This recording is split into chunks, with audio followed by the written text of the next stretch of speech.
So I said it is autoimmune, which means that you have antibodies against your body's own antigen.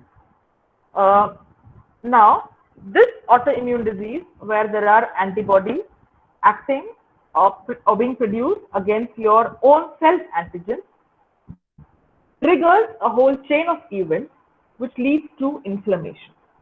So you have different forms of arthritis. You can have non-inflammatory kinds and inflammatory kinds. Rheumatoid arthritis is a very common form of inflammatory arthritis. So when you have inflammatory arthritis, what are the clinical findings that you see? Can you please type them down in the chat box and try and please read them out to me, because I'm not going to minimize my screen now. When you say inflammatory arthritis, how will it differ from non-inflammatory arthritis? Just type it in and Uh, pain, hmm, morning stiffness, okay, redness and swelling, yeah. erosion, When I say inflammation, I'm talking about the cardinal signs of inflammation. You have students here from the second year also, I think. So what are those cardinal signs of inflammation that you see? uh, dolor, Okay. And that is, dolor is uh, rubor, dolor and color, calor. yeah. Calor is, Heat, okay, calor is heat. swelling and Okay. temperature. Right. So you understand what the joint pain is going to be like. It has got to have all these signs of inflammation, which means the joints will have to be inflamed, which means the joints will be. Uh, can you please mute yourself? Uh, so you will need to have uh, joints which are warm, joints which are swollen, joints which are red in color. There's a lot of disturbance, so please mute other people, whoever you can see. This is a, Kamlesh, please mute your mic. I think the moderator can mute them also. Yeah. So what you have is uh, these symptoms are characterized by a clinical course where the symptoms increase and then remit. So you have exacerbations and you have remissions. And because this goes on for a long time, there could be some kind of permanent deformity, and this leads to functional disability. Now, epidemiologically, this is something which occurs all over the world in all ethnic groups. It is prevalent in India in a small percentage, at around 0.8 to 1%. The incidence is more around the second to the fourth decade, and usually people affected are between the ages of 25 and 55 years of age. Like most autoimmune diseases, this is a disease which is more common in females, and 3 times more women have it than the men. Now, the important thing to remember is, even though the name is arthritis, which is inflammation of the joint, this is a systemic disease because it's an autoimmune disease. You have auto antibodies throughout. So this is a systemic disease and it affects almost all the organs of the body.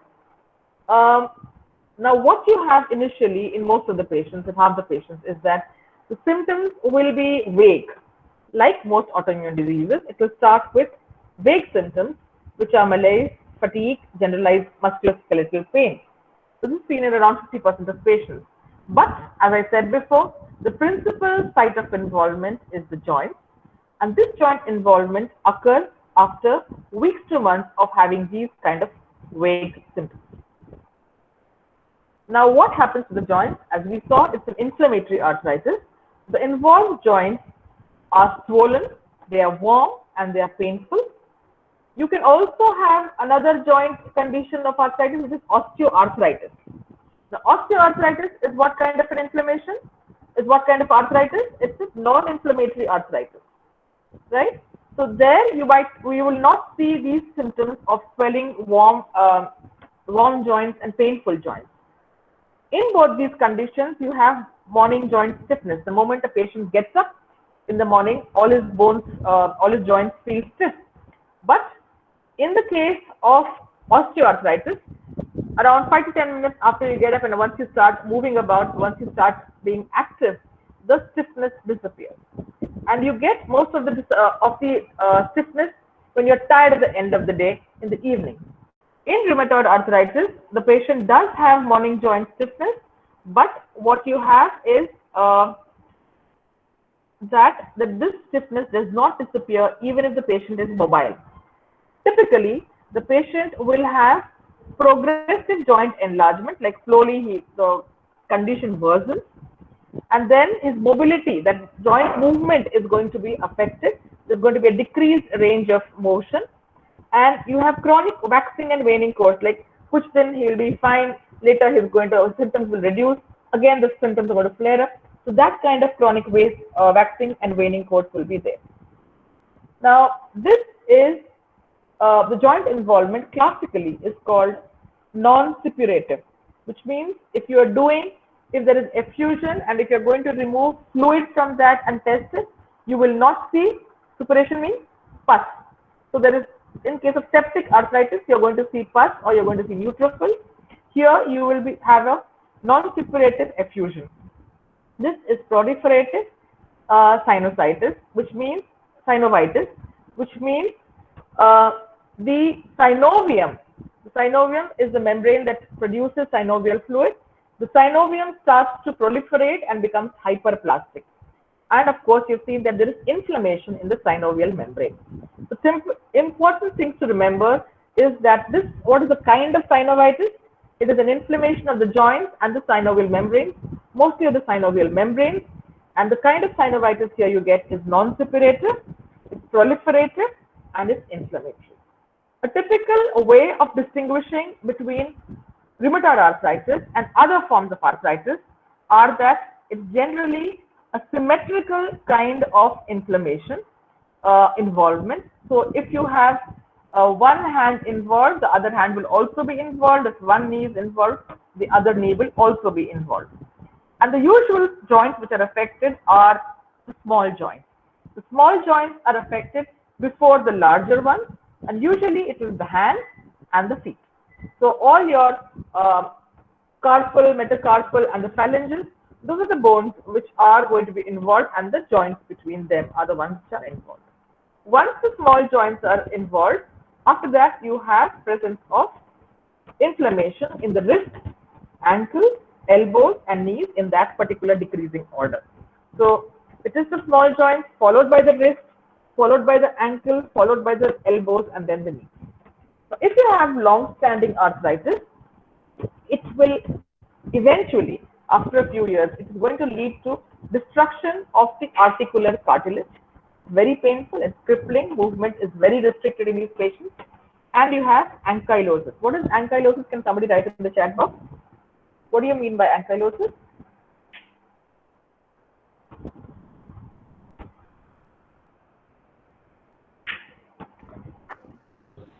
Ma'am, Aditya Tripathi says stiffness.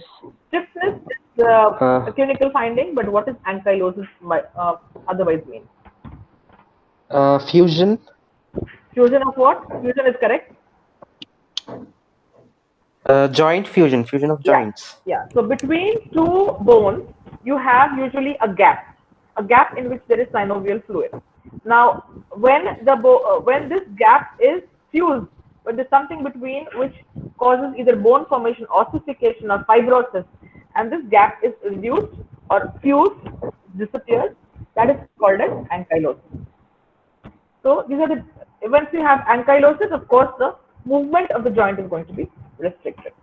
So this is a picture which is from your textbook, which shows you the difference in pattern of joint involvement in different forms of polyarthritis. The first picture is of rheumatoid arthritis. If you look carefully at this picture, and I want you to look exactly where the red dots are, it affects the fingers. So which are the joints which are being affected here? Can somebody type it down in the finger? Which are the joints which are affected here? Small joints. I want the exact name, you know, in anatomy now. It's not just a small joint. I want the name of the joint which is involved here. Distal interphalangeal, proximal interphalangeal, Metacarpopharyngeal. Wait. Is in this picture, are you seeing a distal interphalangeal? Metatarsopharyngeal. 1 minute, Shan. In this picture, are you seeing a distal interphalangeal joint involvement? No, because the distal interphalangeal joint is this one. Is this clear? If you look at this picture, the distal interphalangeal joint is affected, right? Here, you are seeing the proximal interphalangeal, metacarpophalangeal joint, which is affected. Got the thing? The joint between the metacarpal and the first phalanx. This is the metacarpophalangeal joint, and this is the proximal interphalangeal joint. And what is not affected in rheumatoid is the distal interphalangeal joint. Clear? If you look at this picture, which is showing you osteoarthritis, compare this hand with this hand. In the osteoarthritis, you have most of the distal interphalangeal joint and the proximal interphalangeal joint which are going to be affected. However, in rheumatoid, it is this metacarpophalangeal joint and the proximal interphalangeal joint which are affected. Is it clear now? So that's two things which you have to remember when you have to distinguish between rheumatoid and osteoarthritis. Okay. Now look at the involvement. You have symmetrical involvement. If this hand is involved, this hand is involved. If this shoulder is involved, this shoulder is also affected, right? Both the legs are affected. So usually the involvement is symmetrical, right? If you look at this picture, this is a picture of psoriatic arthritis, where this knee is affected and this is not, this ankle is affected and this is not. So this kind of picture where there is asymmetric involvement is typically seen with psoriatic arthritis, and you can also see it in this one, which is ankylosing spondylosis. So asymmetric, the examples are psoriatic and for axial or ankylosing spondylitis. Symmetrical, you can see mostly with rheumatoid arthritis. Okay, so that's the basic difference. So you can have any of these joints being affected. If you look at psoriasis, you will see that it targets the usually you have the proximal and the distal interphalangeal joints which are affected, but mostly it targets enthesis. What do you mean by enthesis? Can you type that? What is enthesis? You can see them here.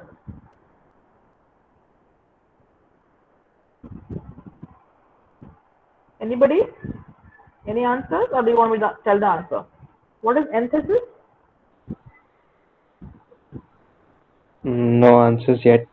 Okay, so enthesis you mean by the point where the ligament or the tendon attaches to the bone.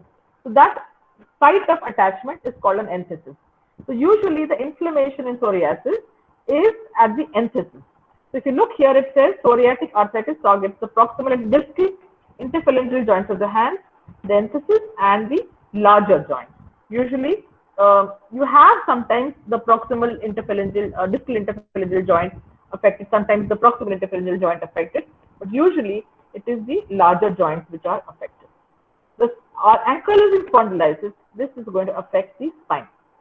The spine, the sacroiliac joint, and again the enthesis in a bit, and the large peripheral joints. These smaller joints are not affected in sacroiliitis, right? When you look at osteoarthritis, as I said, it affects the proximal and the distal interphalangeal joints of the hand, and another common site is the carpometacarpal joint at the base of the thumb.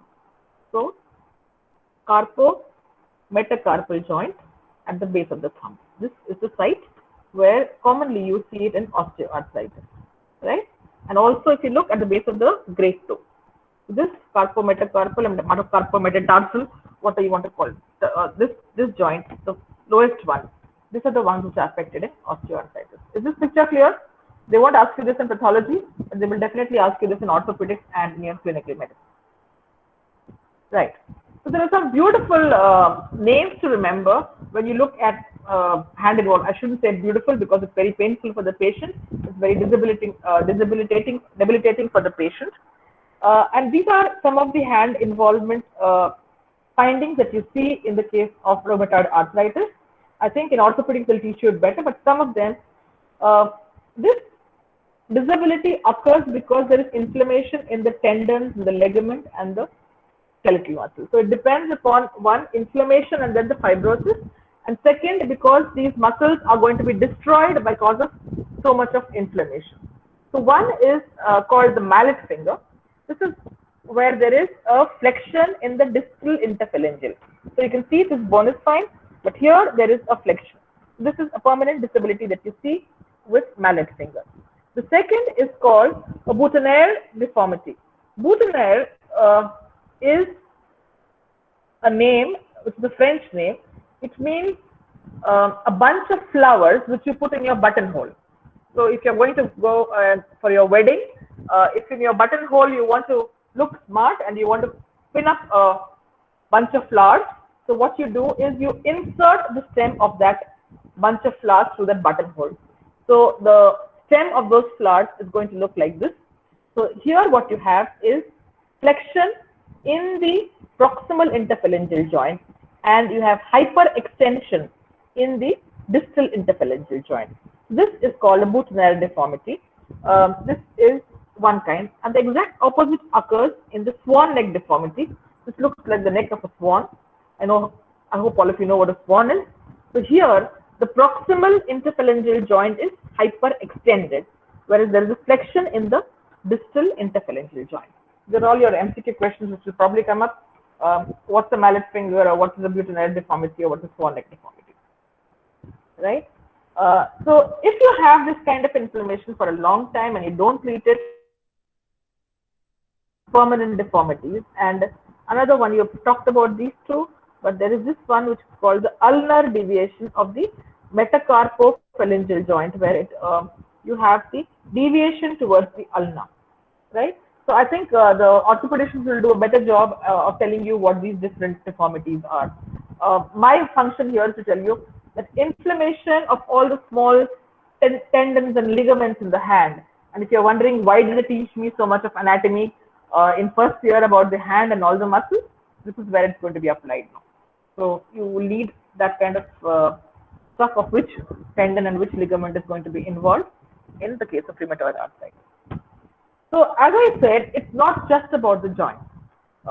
You have heard about joints being involved in arthritis, but it's systemic disease. So when you have inflammation, this involves almost every organ of the body. So if you look at this picture, you will see that it involves the skin, the heart, the blood vessels, and the lungs. And just like any other autoimmune diseases, like SLE and scleroderma, most of the clinical features overlap with each other. So if you have inflammation, you can have the form of small nodules of inflammation, and the skin can show you presence of rheumatoid nodules. You can have purpura.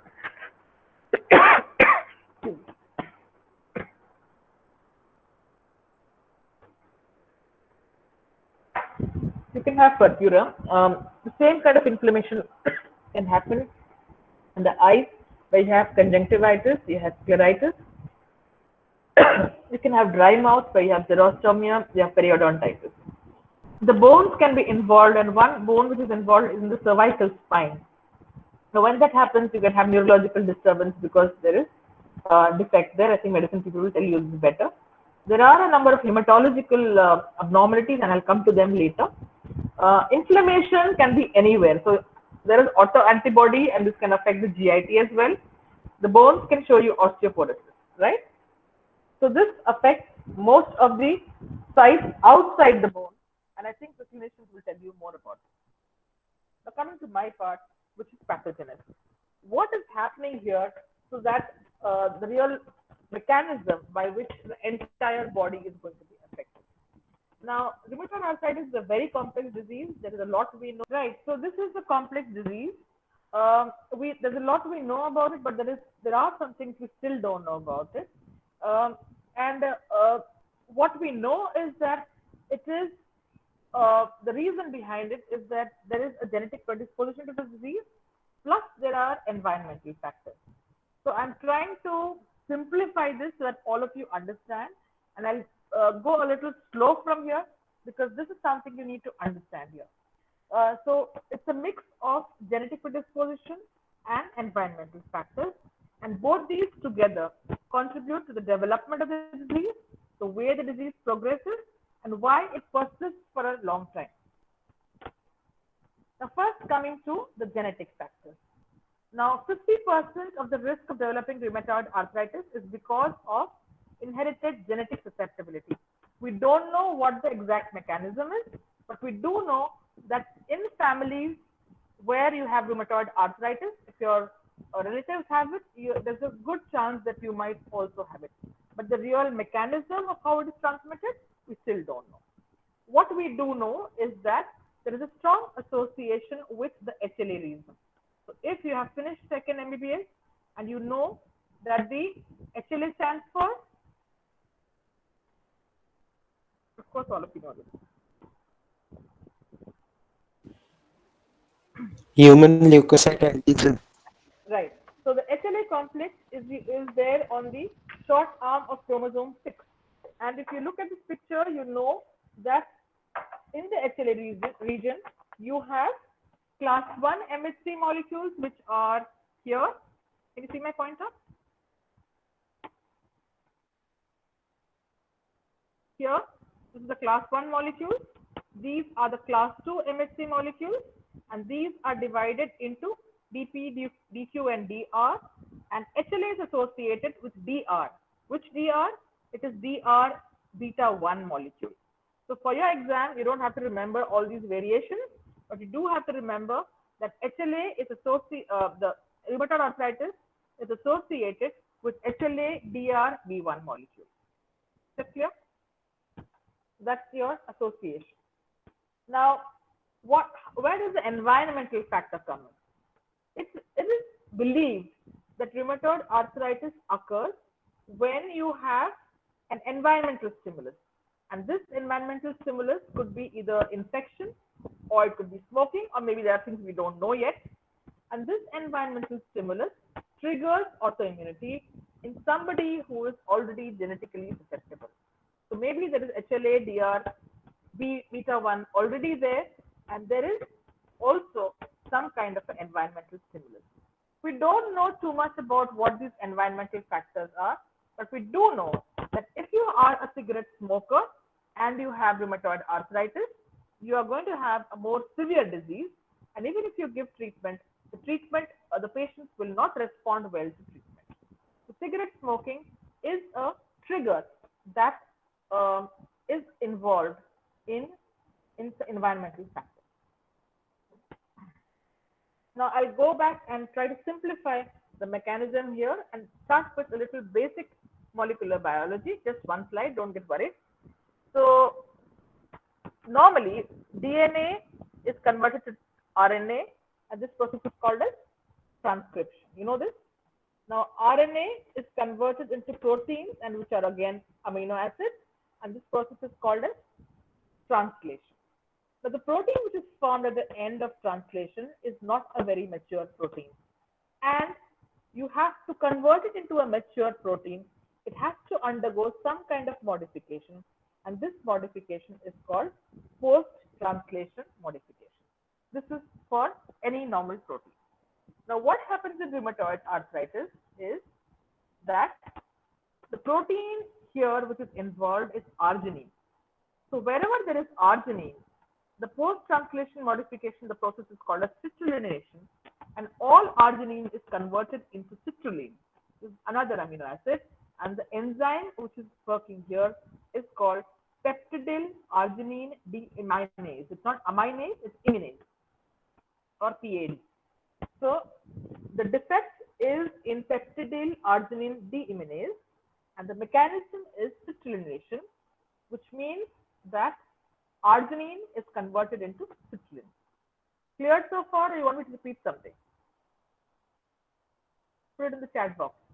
If you want me to repeat, I'll go back because this is the basic. Ma'am, somebody's having a little voice break. They want you to repeat once. Okay. So normal mechanism of protein formation. First you have is DNA. DNA is converted to RNA by a process of transcription. RNA is converted into protein by a process of translation, right? And this protein which is formed is usually immature, and to convert it into a mature protein, it needs to go through a process called as post-translational modification. In rheumatoid arthritis, what happens is that the protein, the amino acid arginine, is now citrulated by an enzyme called as peptidyl arginine deaminase, or PAD, and arginine is converted into citrulline. That's your basic mechanism. Now, arginine is a positively charged residue, and when this enzyme PAD acts on it, citrulline becomes a neutral body. So what you have is a change in the charge of the protein, and this makes the protein not good, but it makes it more sensitive to degradation, right? What you have to remember is that citrulline is now a protein which is more sensitive to degradation, and because it is a new kind of protein which is abnormal, even though it is part of your body, it is recognized as foreign. Okay, so the structure of citrulline is different from the structure of arginine, and so the antigenic determinant is called here as epitope. So this epitope is a new epitope which is different. To get this clear, the basic mechanism is the conversion of arginine to citrulline by this enzyme peptidyl arginine deaminase, and this causes a change in the charge, and you have the presence of a new epitope. So whenever you have an environmental trigger like either an infection or smoking, this will promote citrullination of the host protein. So the patient's proteins in the body, their arginine will get converted into citrulline. Now, when you have a new epitope, which is the citrullinane's new end where the positive charge has disappeared, this looks weird to the body. It looks like a microbe. It mimics a microbe. So some proteins like vinculin can look like a microbe. So these abnormal proteins are presented by the HLA-DR4 molecule. This is a class 2 molecule. Now, if you have read immunology, tell me, when it's a class 2 molecule which is being presented, which cell is going to recognize it? Ma'am, Nikhil says CD4, Shabir says CD4, Saran says helper T. Yeah, so the helper T cells or the CD4 cells are going to be involved. So most of the damage caused in rheumatoid arthritis are because of CD4 cells. Is that clear so far? So far, is it clear? We've talked about citrullination. We've talked about arginine converting into citrulline. We've talked about these proteins being more sensitive to degradation, and also this new epitope being formed, being foreign to the body, and therefore it is being presented like it presents microbes by the HLA-DR4 molecule to the CD4 molecule. The second mechanism which is happening is that it's a new epitope. It looks like a foreign molecule. So you have a triggered autoantibody production. Okay. So these autoantibodies which are formed against that citrullinated protein are called ACPAs, or anti-citrullinated peptide antibodies. And somewhat different from this are peptide molecules which are called as anti-CCP molecules, and the full form is anti-cyclic citrullated peptides. Anti-cyclic because the structure of these molecules is peptides. It is rounded or cyclical. So there are two things which are the basis of diagnosis of rheumatoid arthritis. The concepts have changed since I was a student. So I want you to write this down if you have not written it. The two markers by which we diagnose rheumatoid arthritis are ACPAs, or anti-citrullated peptide antibodies, or in some books they call it anti-CCP or anti-cyclic citrullated peptides. They are slightly different because this is a protein and this is a peptide, right? But the basic mechanism remains the same. So when you have autoantibody production, these are now immunogenic, and therefore it causes a autoimmune disease and causes damage throughout the body. Any repetition required, or have you understood so far? I can go back because if you haven't understood this, the rest of it becomes difficult.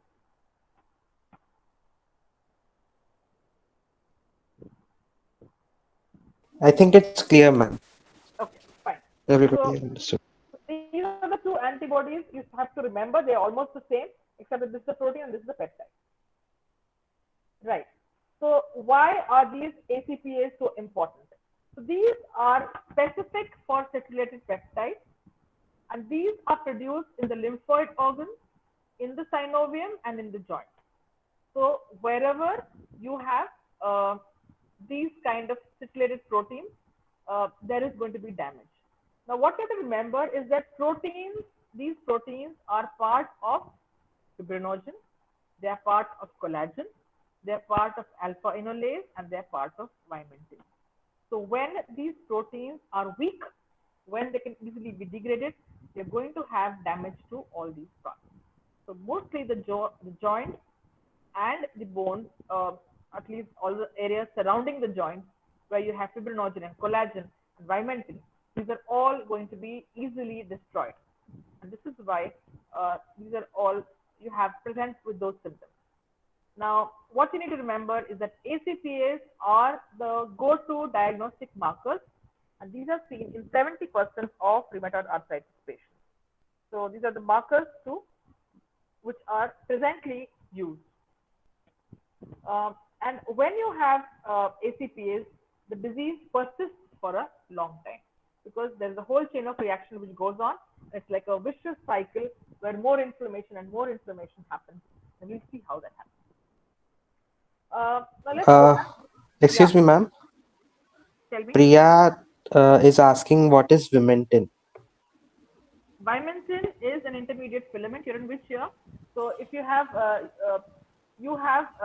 of microtubules, you've heard of microfilaments, and you also have intermediate filaments, which are around 10 nanometer in size. And the different intermediate filaments that you have are cytokeratin. Cytokeratin are markers for epithelial cells. Vimentin is a marker which is seen in all the mesenchymal cells, right? So all mesenchymal cells, whether it is muscle, whether it is blood vessel, so all of these mesenchymal cells will express vimentin. So it's the intermediate filament. So these are all the structural proteins that you have, and these structural proteins are going to be damaged because arginine is now replaced by citrulline, right? So this is your basic mechanism. You have antibodies, which are ACPAs, and that is a diagnostic marker. Now, we said that the autoimmune response is basically initiated by the CD4 helper T cells, right? So, and you know why it happens because it is a class 2 molecule, which is HLA-DR4, which is acting. And whenever the HLA-DR4 molecule presents a cell, the cell to act is a CD4 cell. Now, CD4, it releases a number of cytokines. And these again stimulate other inflammatory cells, and this leads to tissue injury. So two mechanisms are acting here. One, you have autoantibodies against self-antigen, which causes the damage. And second, and this is autoantibodies are what? These are B cells, which are producing the antibody. And second, you have T cells, especially CD4 cells, which is releasing a number of cytokines, which cause damage. So both the B cells and the T cells are causing damage. So what are the different cytokines which cause damage here? Now, the T helper cells are of what? How many types? How many types of T helper cells do you know? Ma'am, three. Yeah. What are they? TH1, TH2, and TH17. Right. So the main, I'm not giving the whole list of cytokines here. I'm just giving you the basic ones which you need to remember for your to understand this mechanism. TH1 cells produce gamma interferon. So the function of gamma interferon is that it activates macrophages and it activates the synovial cells. TH17 cells produce interleukin 17, and the action of interleukin 17 is that it recruits more neutrophils and monocytes into the inflammatory cycle there. And what is rancor?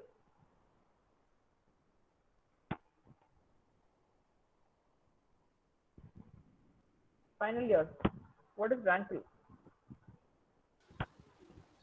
Ma'am, it's rank ligand. It stimulates osteoclasts. Okay, but what is rank?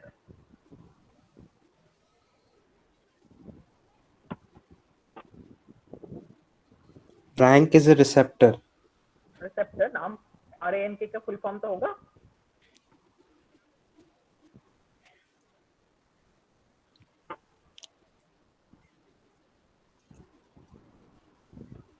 Um, uh,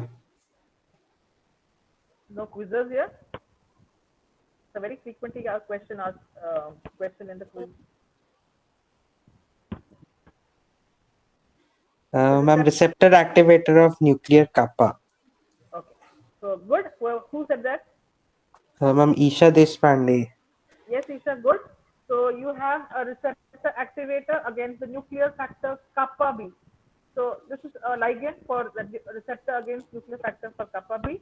It is released by the activated T cells, and as you said, it has osteoclastic activity, so it stimulates bone resorption.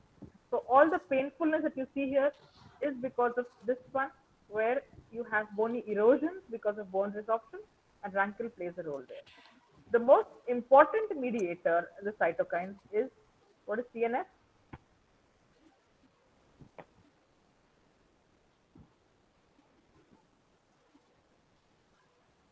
Tumor necrosis factor. Right. The tumor necrosis factor is the most important one, and along with it, macrophages also secrete interleukin 1. So these two, they stimulate the synovial cells to secrete proteases. Protease is something which breaks down proteins, and therefore the hyaline cartilage is destroyed. So you have bone destruction, you have cartilaginous destruction, you have more inflammatory cells coming in, and you have activation of the macrophages and the macrophages again. So the cycle you can see here itself. So why did I say that this is the most important cytokine that there is? Why is CNF so important here? Any reason?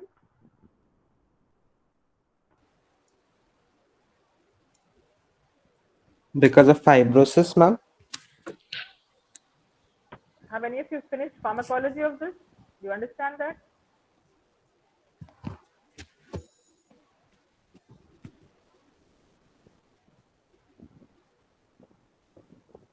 Research is going TNF on. blockers. Yeah. So you have TNF antagonist drugs available. So if you have a drug which blocks TNF, this is going to block the inflammation, and this is going to provide much relief to this patient over here. So this is why TNF is important, because we finally have a drug which can act against TNF.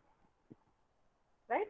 So there are 100 different cytokines which are acting. I'm just giving you the 4 or 5 important ones which you need to remember. Now, when I was a student, they used to say that rheumatoid arthritis, you need to diagnose with the rheumatoid factor. Now, what exactly is the rheumatoid factor? This is no longer true, of course, but what is the rheumatoid factor? You have heard of ANA. What is ANA?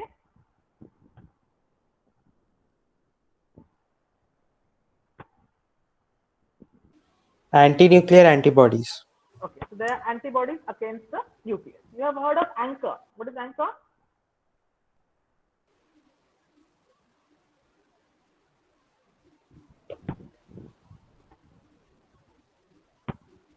Anti-nuclear cytoplasmic antibodies. So you have all. So that means the antibody against the cytoplasmic content. Now, what you have here is rheumatoid factor. It is an antibody against an antibody. Is the concept clear? It's like a dog chasing its own tail. So you have an antibody against an antibody. Get this concept clear. So rheumatoid factor is an antibody against an antibody. Which antibodies do you know of? Immunoglobulin. Right? So the commonest one is? IgG. Okay. So the commonest one is IgG. So rheumatoid factor is an antibody against IgG, but it's not against the whole thing. It's against the Fc fragment of IgG. If you have seen the structure of the any immunoglobulin, this is the Fab region, and this lower tail is the Fc region. So what does C stand for in Fc? Complement. No. Constant. Is it? Yes, Constant part of. Antibody. No. Find out the. Crys- Crystallization. Yes, somebody's done Google worming Crystallization. well, right? The crystallizable region is the Fc fragment, right? So this lower part. So what you have is an antibody against this Fc fragment. And this antibody is usually an IgM antibody. So an IgM antibody against IgG is what is a rheumatoid factor. Is this concept clear? I want to repeat this.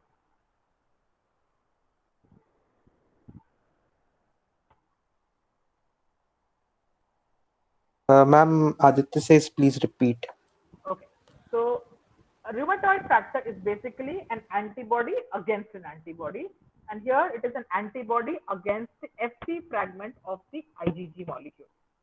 So if this is a molecule of IgG and this is the Fc fragment, here again the same thing. This is the Fc fragment. You have an antibody against the IgG. And the antibody is usually IgM. IgM का structure किसी को याद है? What is the structure of IgM? Pentameric. Right. It's It's a pentameric. pentameric. It's one of the biggest molecules. So pentameric IgG, so IgM, it is now in the center, and this pentameric, all the arms are attached to the Fc fragment of the IgG molecule. So this big molecule, which is basically an antigen antibody complex now. If you think this is the self antigen, IgG is actually an antibody, but now it is an antigen for IgM. So self antigen plus IgG, IgG plus IgM will produce this rheumatoid factor. So this is a rheumatoid factor. So basically what is happening? IgG plus IgM will form an antigen antibody complex, right? So what kind of a reaction is this when you have antigen antibody complexes?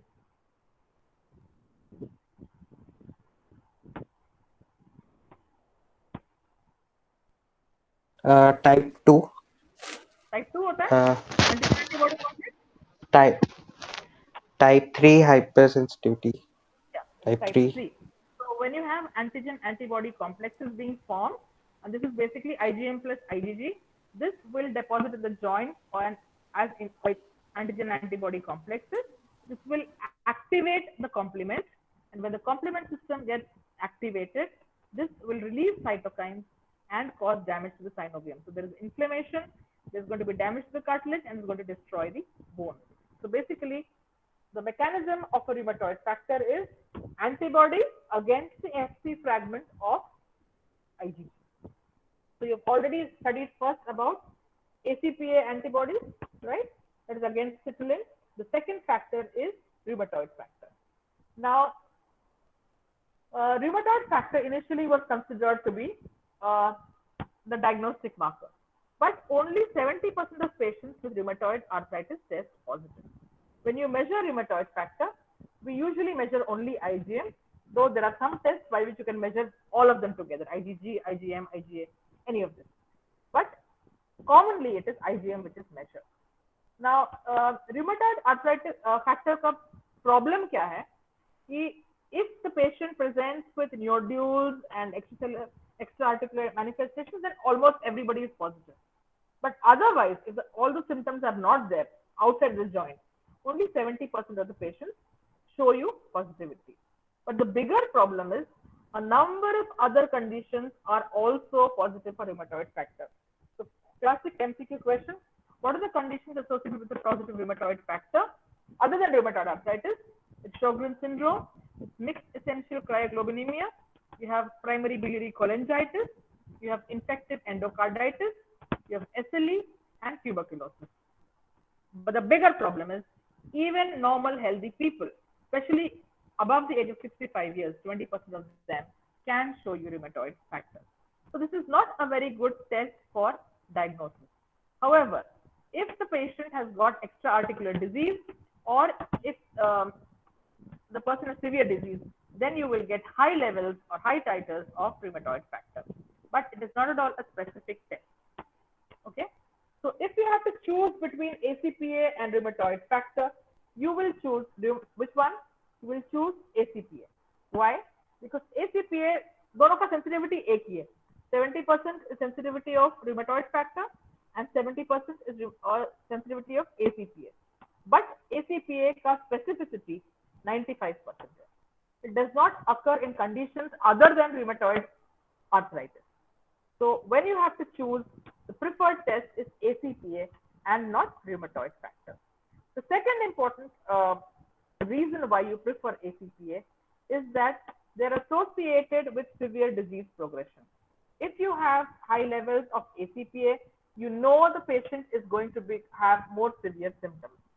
And secondly, even if the patient is asymptomatic and he has got ACPA, you need to better start treatment because they are definitely going to develop rheumatoid arthritis. The two important features: it has higher specificity, second, more severe disease, and you can detect it in asymptomatic patients even before symptoms start, and you can start treatment, and early treatment always helps patients with rheumatoid arthritis. These are questions from the pathology part of view, where investigations, what do you want to prefer? We'll always prefer ACPA. And if you have both ACPA and rheumatoid factor, then the patient is definitely going to have very severe symptoms. So that is something to consider here. So let's try to go back to the normal structure of a joint.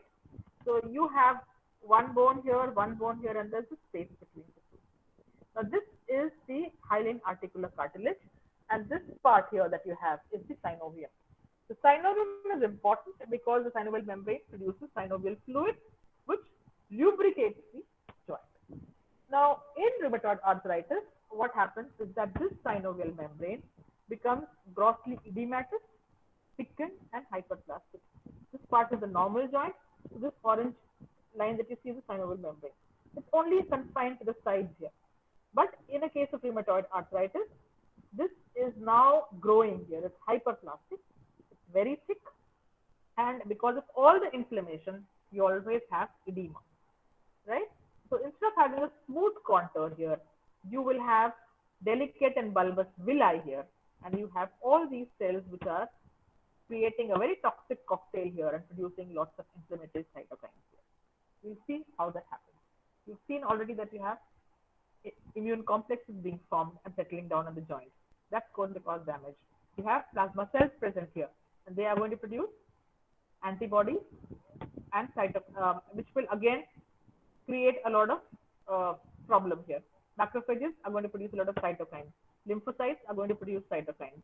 Dendritic cells again are going to play a role in involvement. And of course, you have neutrophils which are going to cause damage. So all of this put together, and this classic lesion that is seen here is called a pannus. The classic histological lesion that you see in rheumatoid arthritis is called pannus. Now, typically, we don't get biopsies of rheumatoid arthritis, so I don't see them too much. But because the diagnosis is clinical, and the diagnosis is on the basis of serology with serum antibodies detection. So we don't usually do histology. But if you did a histology, what would you see in the joint? So the pannus is, as I said, it is a mass of edematous synovium which contains inflammatory cells, granulation tissue, fibroblasts. All of this grows over and it later causes erosion.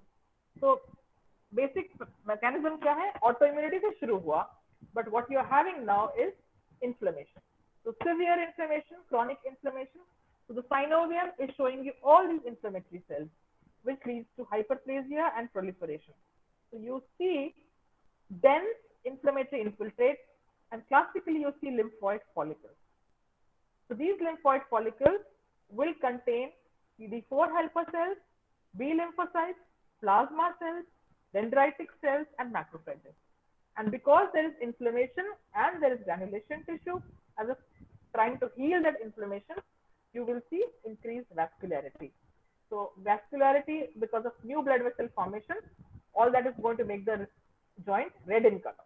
So all that rubor that you see is because of increased vascularity.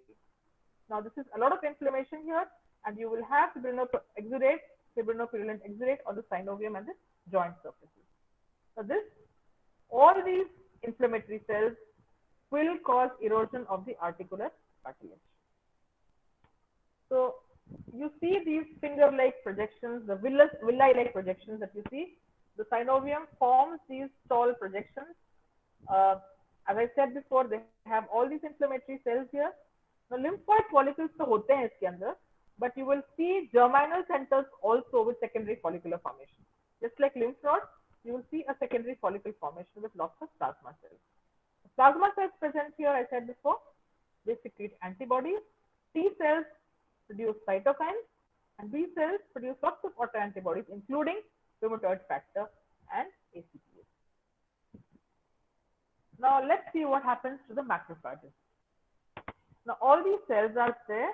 You have T lymphocytes, and they produce cytokines which are tumor necrosis factor and gamma interferon.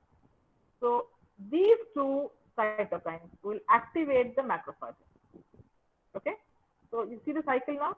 T lymphocytes produce tumor necrosis factor and gamma interferon. These trigger the macrophages, and now the macrophage produces more tumor necrosis factor. It produces interleukin 1 and interleukin 6. Now, these macrophages produce these cytokines, and these will act on fibroblasts. So this cycle is continuing. T cells activate macrophages, and these macrophages are now activating the fibroblasts. Okay, and these are the different cytokines being produced here. Now, what happens to the fibroblasts? The fibroblasts cause hypertrophy of the synovium. And what do the synovial fibroblasts produce? They produce proteinases. Proteinases, something which breaks down protein. So what are the different types of proteinases produced? One is matrix metalloproteinases. The second is ADAM TS5. The full form of ADAM TS5 is very weird. It is a disintegrin and metalloproteinase with thrombospondin motif 5. वो सब रट्टा मारने की जरूरत नहीं है. All you remember is this is a proteinase. And what does it break down? It breaks down a protein called as aggrecan. So the function is aggrecanase. And this is a protein, a proteoglycan seen in the cartilage. So the function of the fibroblast is to hypertrophy, to produce proteinases. और proteinase कौन सा proteinase कहाँ? Soft tissue को भी damage करेगा और cartilage को भी डैमेज करेगा. So you will have destruction of the cartilage and the soft tissue, which causes damage. You see the chain which is happening here now. You saw how antibodies were produced. You saw how T cells are producing cytokines. The T cells are stimulating the macrophages to produce more cytokines. So macrophages are producing more cytokines to stimulate the fibroblasts, and the fibroblasts now proliferate and cause damage by producing protease. That's the basic mechanism. Clear till here? Ma'am, there's a question. Yeah. Prachi Kesare has asked if Panus formation is visible on X-ray. No, you might see thickening of the synovium on USG, but not on the X-ray. Osteoarthritis will show you narrowing of the gap. This is not visible on the X-ray, unless there is some other erosion. But I think the orthopedic people will tell you better. I might be wrong. As far as I know, USG will tell you the presence of that. I'm not very good at radiology, so that's what I remember from what I know. Okay, that is what you saw about the damage happening. But the systemic effects of any inflammation, what you know, is because you have prostaglandins which are being formed, nitric oxide being formed. Both of these will cause vasodilatation, and this will lead to swelling and pain. So all the symptoms are clear now. You have redness, you have swelling, you have pain, right? And because there is release of interleukin 6, you have release of acute phase protein. So the symptoms patient ko ho rahe hain, which is all because acute phase reaction, fever, fatigue, all of that caused because of acute phase reactions in the liver. Now, what about the blood vessels? We saw that because there is granulation tissue formation, there is new blood vessel formation or angiogenesis formation. Now, when the inflamed synovium becomes highly vascular, it is activated and it releases more cytokines. So more cytokines means more WBCs are called, and therefore inflammation continues for a long time, and there is no way to break the cycle of inflammation. So The treatment part depends upon how you can break the cycle of inflammation. That's why the cycles continue with weight waxing and waning. Now, you talked about rankle. So rankle, you said, had osteoclastic activity. Osteoclastic, breaking down action. So at the joint margin, the pannus eventually, because of the osteoclast activation, it directly invades the bone. From the synovium, you will start eroding the bone and cause joint erosion. Okay, and the key feature, pathogenetic factor in bone erosions, and around the periarticular, around the joint, you have osteoporosis, and this is the osteoclast activation. The osteoclast activation is one caused by rankle, by the T cells. Second is caused by monocyte colony stimulating factor, which is produced by synovial cells.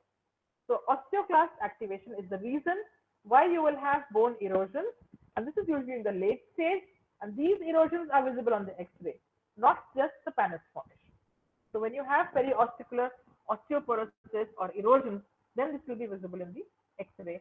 And the reason why you get osteoclastic activation is by monocyte colony stimulating factor and by receptor activation of nuclear factor kappa B ligand.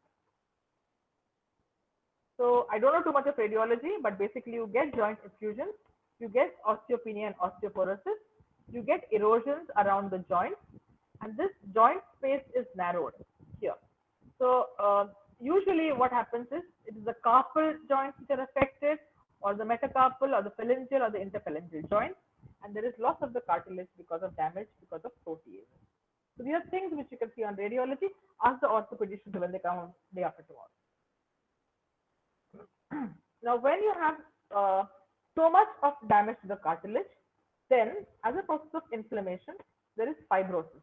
So the pannus, the whole thick synovium, now bridges the gap between the two bones, and it forms fibrous ankylosis. So there is now fusion between the joints.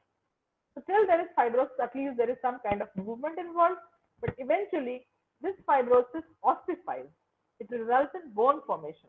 So you have fusion of the bone, and that's called as bony ankylosis. So this is all going to cause restriction of the movement of the joint, and that is where it becomes debilitating.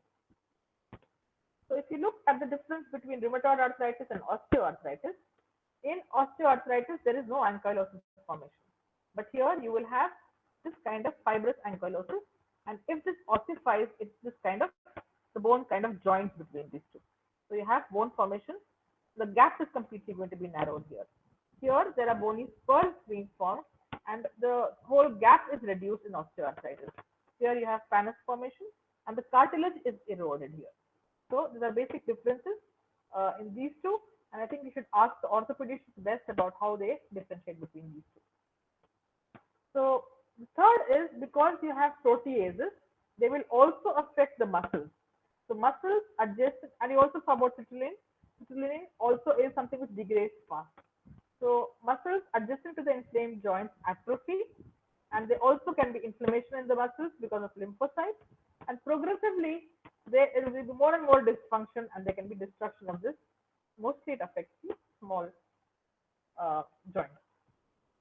So to summarize what I just said here, how did we start off with? You have susceptibility genes, especially HLA-DR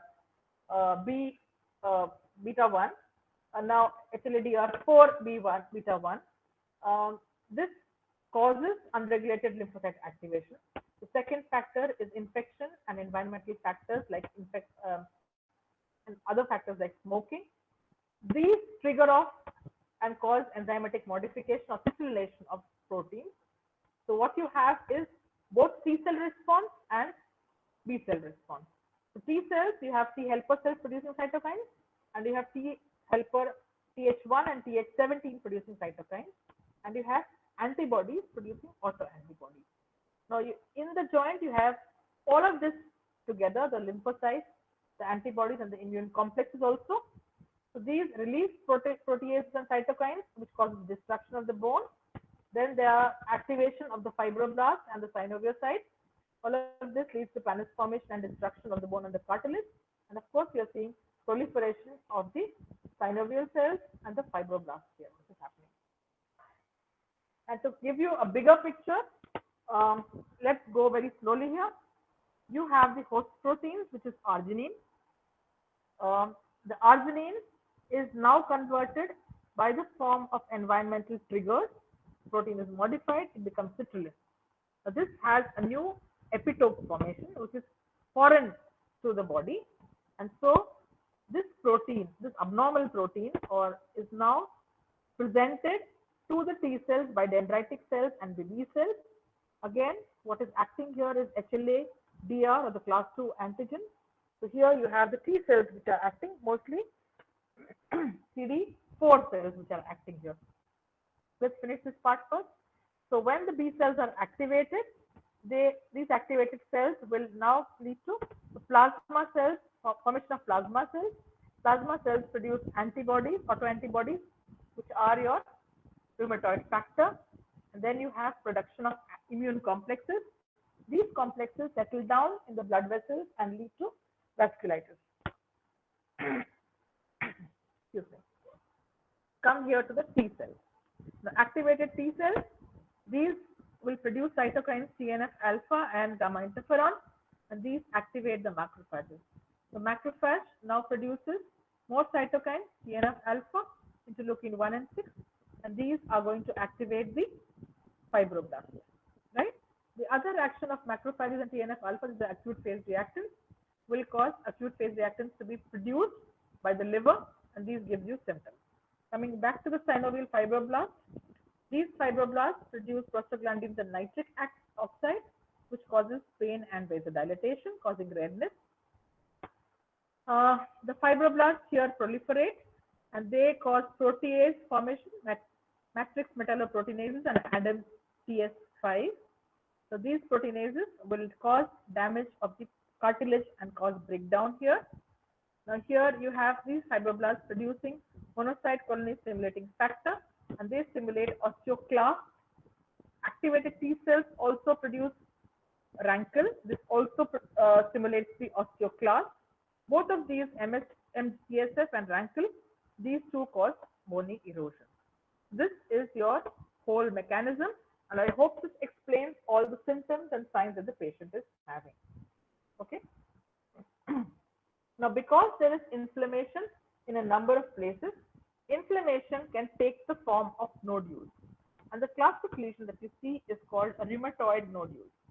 These nodules are not seen in all patients of rheumatoid arthritis, but they specifically occur in patients who have rheumatoid factor positive or ACPA positive. So you usually do not see rheumatoid nodules, but if you have patients who have these two markers positive, then the likelihood of finding these rheumatoid nodules are more.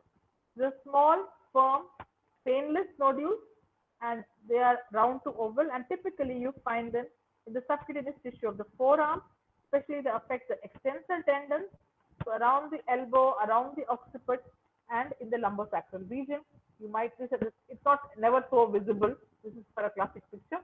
You will have to search for it properly and see whether there are rheumatoid nodules present. Microscopically, if you look at these nodules, they look like necrotizing granulomas. In the center, you have fibrinoid necrosis, and around this necrosis, you have palisading. Palisading is a fence-like arrangement, or is a rim of different inflammatory cells, and these cells are the macrophages, the lymphocytes, and the plasma cells. Now, one site where you have seen them, of course, is the skin and the subcutaneous tissue, but these kind of inflammatory nodules can be present in the pleura, in the lung, in the pericardium, and the sclera. And these are the cause of these extra articular symptoms that you saw, that sometimes the lung will show you fibrosis. You might see these rheumatoid nodules in the lung or in the eye and the sclera, which causes scleritis. These are the rheumatoid nodules which you see. The other lesion that you can see is vasculitis. The type of vasculitis is, you see, leukocytoclastic vasculitis. This is an acute necrotizing vasculitis seen in the small vessels and the large vessels. And this you see is because of antigen-antibody complex deposition in the small vessels. So these kind of this vasculitis can also be seen in the pleura, in the pericardium, and the lung. And if it's there for a long time, inflammation, it will lead to chronic fibrosis. In the skin, Because there is vasculitis in small vessels, you can see it in the form of purpura, cutaneous ulcers, or sometimes infarctions under the nail bed. Um, Ocular changes are scleritis, uveitis, and keratoconjunctivitis. Now coming to hematological changes. Now you usually, the classic thing that you see is anemia. Anemia is normocytic normochromic anemia. Why do you see normocytic normochromic anemia?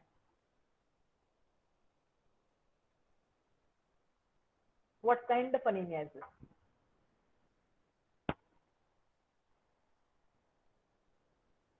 It is anemia of chronic disease. This is a disease. So this is anemia of chronic Chronic disease disease. because what you're seeing here is an inflammation going on for a long time. So usual classic picture you see is normocytic normochromic anemia. But sometimes if these patients are on long-term painkillers, it's very painful. So they are on long-term NSAIDs.